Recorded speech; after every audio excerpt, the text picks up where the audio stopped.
আগামী জাতীয় সংসদ নির্বাচনের দিনেই গণভোটের আয়োজন করা হবে। একই দিনে গণভোট ও জাতীয় নির্বাচনের ঘোষণা রাজনৈতিক অঙ্গনে নতুন করে তীব্র আলোচনার জন্ম দিয়েছে।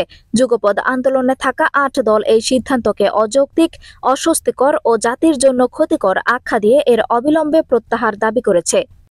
রাজধানীর মগবাজারে জামায়াতের কেন্দ্রীয় কার্যালয়ে ১৩ নভেম্বর রাতে ৮ দলের দীর্ঘ বৈঠক শেষে যৌথ অবস্থান তুলে ধরেন জামায়াতে ইসলামীর নায়েবে আমির সৈয়দ আব্দুল্লাহ মোহাম্মদ তাহের।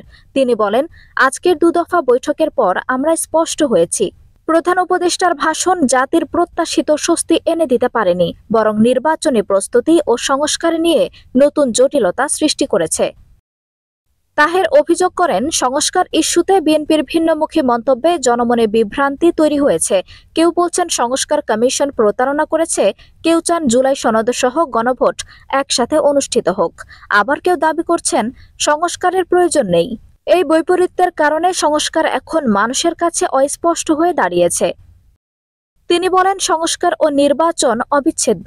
যে সংস্কারগুলোতে ৮ দল একমত হয়েছে সেটা আইনি ভিত্তি পেলেই আগামী নির্বাচনের কাঠামো নির্ধারণ করবে।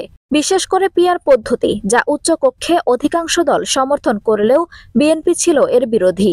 পিআর পদ্ধতি পাশ হলে নির্বাচনের চরিত্রই বদলে যাবে, না হলে আগের নিয়মে নির্বাচন হবে।